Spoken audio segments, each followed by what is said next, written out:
Basic statement है कि यकीन माने किसी डिसेंट मुल्क में अगर कोई लीडर ये बात करता, फौरन उसको निकाल देते, उसको शायद जेल टर्म भी फेस करनी पड़ती। लेकिन पाकिस्तान में सब चलता है, वो ऐसे ही चल रहा है, ये जिसकी लाठी उसकी भैंस। कल आपको बताया था कि ड्रोन हमले का खदशा है मुझे।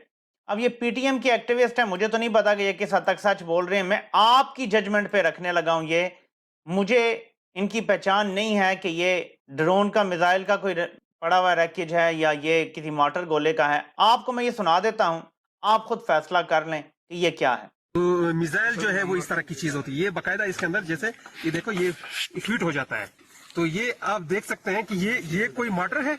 जिसने भी अगर कोई असले को थोड़ा सा भी जानता है, अगर और नहीं जान सकता तो गूगल पे जाके देख ले, वहां पे मोटर लिखे और मोटर से वो अंदाजा लगाएं कि ये मोटर है। इस तरह का मोटर नहीं होता, ये बाकायदा मिसाइल है, उसके अंदर बाकायदा इलेक्ट्रिकल सारी चीजें लगी हुई हैं ये, और इसमें ये सारे ये नंबर्स वगैरह लगे हुए हैं। ये इसके अंदर सारे जो गैजेट्स हैं ये इलेक्ट्रिकल गैजेट्स हैं, तो ये हो ही नहीं सकता कि कोई ये मॉडल है, ये बाकायदा मिसाइल है और ये मिसाइल ड्रोन से दागा गया है। और बाकी तो ये वहां के लोकल्स ये दावा कर रहे हैं, कल भी मैंने आपसे कहा था कि वहां के लोकल्स ये कह रहे हैं कि ड्रोन हमला हुआ है। अब आप समझ जाएं कि एक तरफ लोकल्स ये कह रहे हैं कि ड्रोन हमला हुआ है और दूसरी तरफ हमें ये बताया जा रहा है कि ये मोटर गोले थे, मतलब हुआ था। मेरा सिर्फ सवाल है, छोड़ दें, फॉरगेट अबाउट ड्रोन्स। क्या ये रिस्पॉन्सिबल तरीका है कि अपने इलाकों में जाके आर्टिलरी का इस तरह इस्तेमाल होगा जहां बच्चे भी होंगे? आप ऐसे कोलैटरल डैमेज कर सकते हैं? अपने लोगों को ऐसे ही मारा जाता है तो नफरतें बढ़ती हैं। अब जिन बच्चों को आपने मारा है, उनका बाप क्या सोचता होगा? उनका कोई और बड़ा भाई होगा, रिश्तेदार होगा, वो क्या सोचता? वो यही सोचेगा ना कि मैं बम बांध के रियासत के साथ टकरा जाऊं।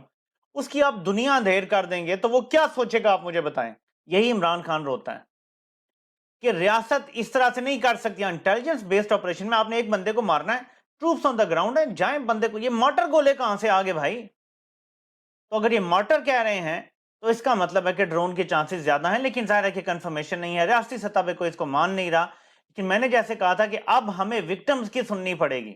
हमने बड़ा अरसा हमने बांग्लादेश में विक्टिम्स की नहीं सुनी, बलोचिस्तान में नहीं सुनी, इन्हीं कबायली इलाकों में हमने विक्टिम्स की कभी नहीं सुनी। जो बेचारे जुल्म और बर्बरियत बर्दाश्त कर रहे थे, हमने उनकी नहीं सुनी। अब हम पहले उनकी सुनेंगे, जब रियासत हमें सबूत देगी कि नहीं वहां ये नहीं ये हुआ था, तो हम रियासत की मान लेंगे। अब रियासत की पहले नहीं मानी जाएगी, ये याद रखें। ये जुल्म के निजाम पे खड़ी रियासत है।